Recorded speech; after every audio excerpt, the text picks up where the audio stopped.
Hey, what's up? Where are my funny women at? You're in there. You're watching this. Maybe. In a perfect world, you're watching this. Um,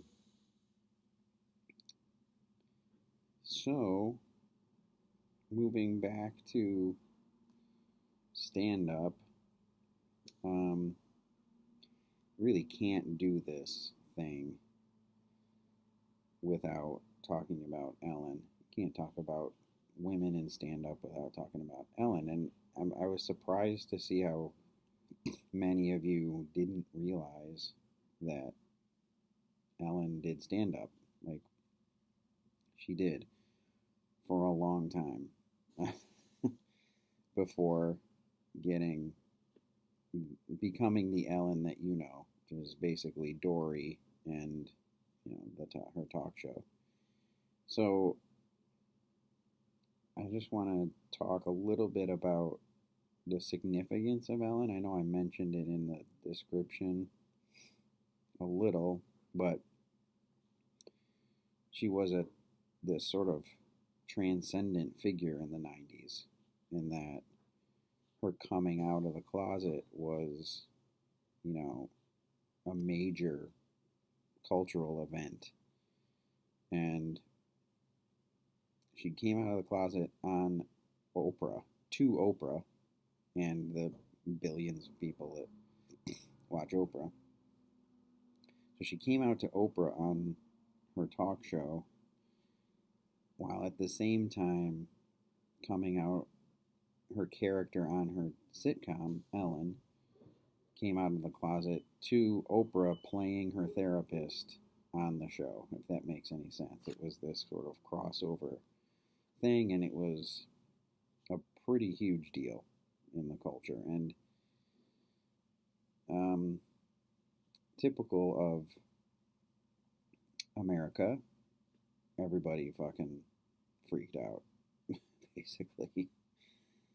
So ABC, who was producing Ellen, the sitcom, immediately put like a parental advisory onto the opening credits of every show. Like, look out!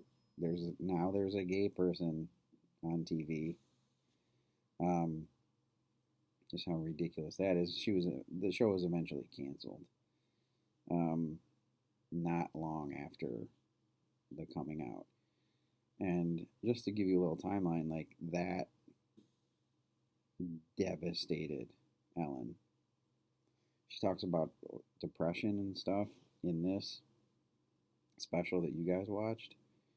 This is this is like 6 years removed from that. So like between coming out and the canceling of her show in like 1997 and 2003 when this Here and Now was filmed, and she also started her talk show in 2003. There was some really pretty dark times for her, because this moment for her that was supposed to be,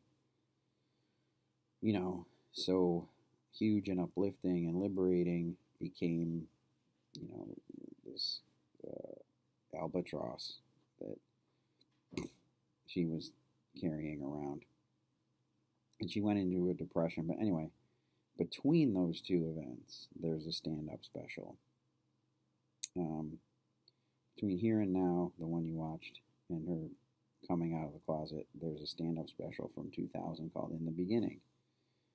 And it's her first sort of public appearance since all the fallout from her coming out of the closet and being canceled and all those kinds of things.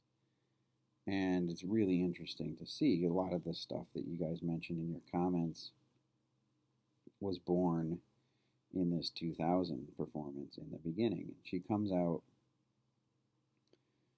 and instead of addressing all of the concerns and these different ideas um, and controversies and whatever she does in interpretive dance, which is just, it's so brilliant. It's so Ellen, obviously. We now know it's so Ellen. Way to sort of address the elephant in the room kind of thing. So she does this interpretive dance, and that's all she says about sexuality. And there's a great question answer period at the end of the performance that they put on the DVD. It's really moving to watch because you realize, I mean, I think something that you don't really think about, like the power of humor, the power of comedy, and the power of, you know, Ellen, what she means to so many people, in her, the LGBTQ community. So I just wanted to give you that thread because a lot of it can inform this performance that you guys watch here and now. So the question that I typically ask when we watch Ellen, talk about Ellen, is why do we as a culture care so much about sexuality? I still haven't gotten an answer that I'm particularly happy with. Why do we care? Like, why does, and it seems to have grown so much more within the past 20 years or so. This obsession with who people are fucking just seems very very odd to me, and why it would matter to our relationships with other people. It still has yet to be explained to me. And Ellen brings that up, like, tacitly. She never. It's funny. A bunch of you mentioned the sort of the obligatory gay joke that she sort of hits you with right out the gate. That's a reaction to her last, in the beginning from 2000. When she came back, she didn't talk about it. Like, she did the interpretive dance and then she did her act. There was nothing gay about it, right? And for me, that's the beauty of Ellen and stand-up in general, is that she's out of the closet. We know she's gay. Everything that she's doing, all her material is now gay material, as it were. And what it does is, when she doesn't talk about it, she's basically saying we're all on this. It levels the playing field, so to speak. So every bit that she does, like you guys also mentioned, a bunch of you mentioned relatability. She's relatable. She's talking about these mundane things that everybody experiences. Like, exactly. Like, this is an opportunity. It might not always happen, but she provides an opportunity for straight people, people of color, people to relate to something that they have in common. It's not at all unlike, there's a couple comparisons. You think about the TV show Modern Family, right? You have Mitchell and Cam. They're a normalized gay couple. So what you're supposed to take away from that is, oh my God, the gay couple experiences all the same bullshit that every straight couple experiences, right? With mortgage payments and, whatever, the bullshit of life that we all have to deal with.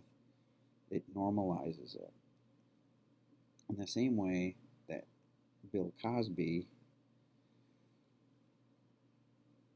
never talked about race explicitly. He didn't have to.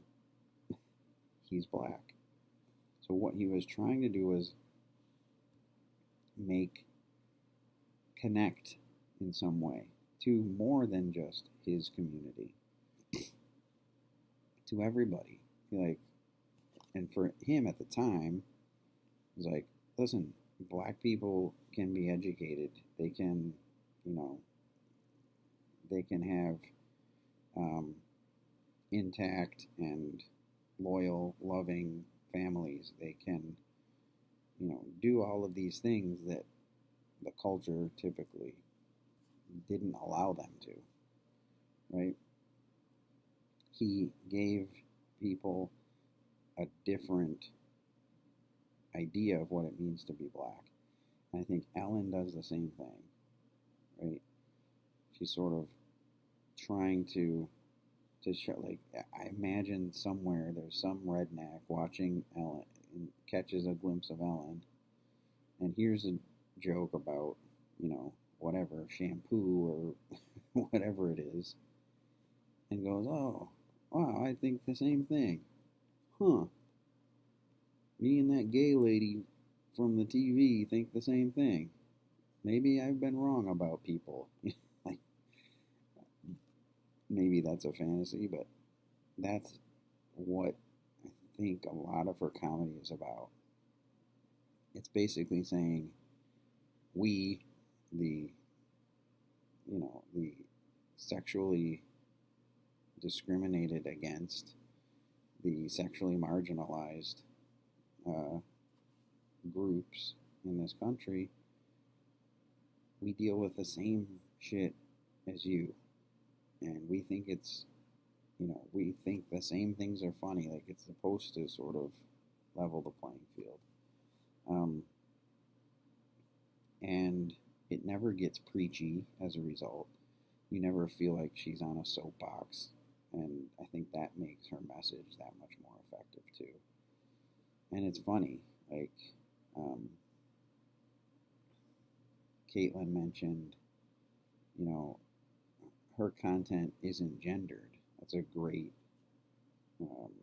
way to put it. In fact, when I'm usually talking about Ellen, I bring that point up. It's not just genderless, it's sexless, it's raceless. Like, comedy is inherently sexless, genderless, raceless. Right? You can do jokes about those things, but all of it is sort of universal, or shared experience. So, the more you pull at the thread, the more you ask, what are we even doing in terms of how we relate to people and things like that? Like, why is there so much hatred and ignorance and negativity when we're all kind of in the same boat? So with Ellen, right off the bat, why do we care so much about sexuality? I'd love to hear your answers. I don't care. Not in a fuck you kind of way, but in a it's none of my business kind of way. If you want to make your sexuality my business, I'm more than happy to listen and be an advocate and do all of those kinds of things, but I'm not going out of my way to, to pinpoint your sexuality and then make a thing out of it. I think that's Ellen too, right? I can't remember. I'm losing my mind a little bit.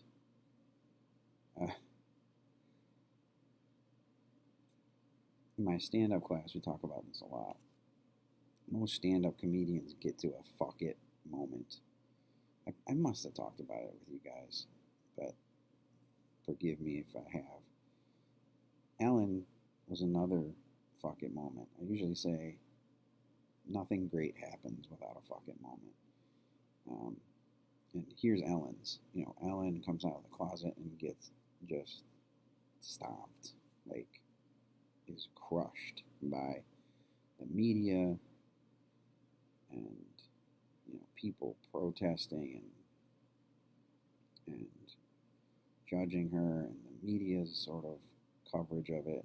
She basically goes into a depression, and comes out of it. She just has a fuck it moment. She's like, fuck it, I don't care what people think. She got to that point where she could choose one of two paths. You can just run and hide, or you can step out and be yourself. And she chooses to be herself, and look what happened as a result. And I usually say, I will say it now, everyone reaches a fucking moment at some point. Like, how are you going to react to it? You're going to run and hide? Are you going to just choose the easy path? Or are you going to say, fuck it, we've been talking a lot with Clueless and things like that, and about being unabashedly yourself. Well, how many of you are doing that, really?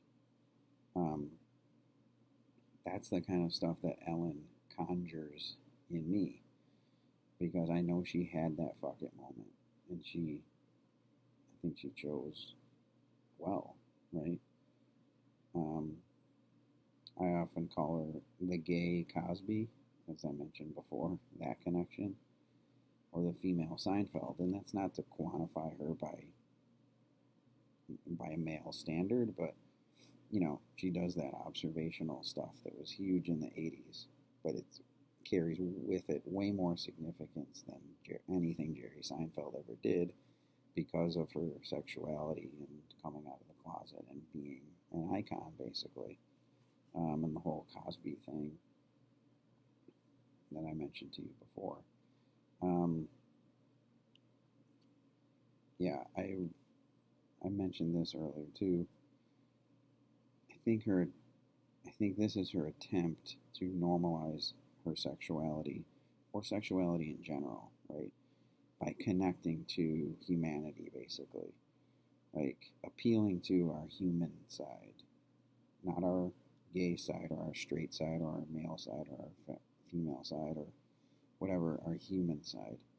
And that's why her material is so, as many of you said, PG, or, clean, as it were. And you all noted that too. Like, it's almost refreshing. A comedy, especially stand up, it can be grim and dark in many instances.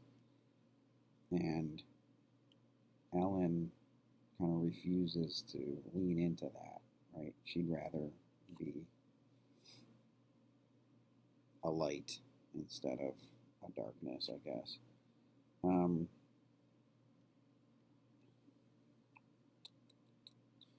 talked about that already. She talks a lot about the need for approval, which is such an interesting thing. I've always said you'll never get 100% approval, so why seek any? It seems to be like Ellen got to that point. At some point, she does jokes about approval, and that you really can't move forward until you sort of strip away the need for approval from others. You just need to approve of you, if that makes any sense. And a bunch of you commented on, the obligatory gay joke, and this idea, like, a lot of the reaction, this is kind of case in point, a lot of the reaction to her in the beginning show from 2000 was she didn't talk about gay stuff. That was like, but anyone who made that statement missed the whole point of what she was doing, right? So I think you're right. Doing the obligatory gay joke and calling it that, and addressing that issue of just like, listen, I'm, recognizing her position within the community, but at the same time being critical of that community who's kind of shaming her for not being an advocate or whatever it was, right? Like that was so well done. Um, the way she negotiated that moment and that sentiment from a lot of people who respect her and you know um, value what she has to say. Um, so she's an interesting case, and now there's all this stuff coming out about how she's fosters a toxic work environment. I don't know. I kind of try to steer clear of all that kind of thing. All I can do is look at her body of work and what she means to people, what artists mean to the culture and the discourse at large, and she's a heavy contributor. Just let's put it that way. Um, so your comments, I touched on them basically. Caitlin mentioned, her content isn't gendered.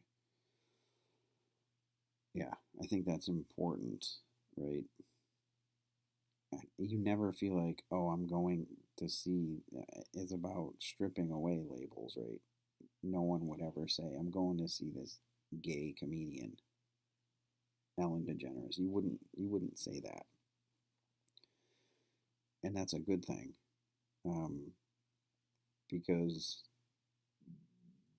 it's you don't need to like why why focus on her gayness? Is she funny or is she not? I think most comedians would tell you that. Why focus on their race or their gender or their sexuality? Are they funny or not? And then what are they doing with that funny? And I think Ellen has done a lot. She's done some pretty great things with it. Um, Flavia, Kelsey, Ben, Chloe all mentioned the obligatory gay joke, right, coming out of the gate. It's kind of like a version of the interpretive dance. It's like I'm not gonna I'm not gonna give you what you want. I don't care about your approval. Um, which I know that's such a kind of a loaded statement to make. I don't care about your approval. You can do that and be compassionate and caring at the same time, if that makes any sense. Um, it sounds kind of rude to say, but for me, the interpretive dance from the 2000 performance was this like way of addressing it without addressing it. And I think the the obligatory gay joke was a really smart way of addressing sort of this issue, but not addressing it. She didn't change her whole act, right, as a result of backlash or criticism or whatever. Um, but she acknowledged the backlash, and it's almost like refusing to stoop to people's levels. She's like, all right, here's your gay joke. I'm still your leader, right? Just try to follow what I'm trying to do here, right? I'm trying to make it easier for all of us, um, not just a select few or just myself. Um, and then Jen, I'm happy to contribute to your procrastination in some small way. um, so yeah, Ellen. I wish I could. I mean, I probably could have added the 2000 performance and had you watch both, but that's a lot. It's a lot of stand up. But I was encouraged to see that um, one of the great perks of my job is when students are like, oh my God, I never watched this before and I love it. And then usually it happens more with TV. I'll introduce them to a show and they'll be like, dude, that was so good. I've binged it. I binged it um, over the course of the semester. So this to see that you guys were like, oh my God, she's more than just Dory. I forgot she was Dory.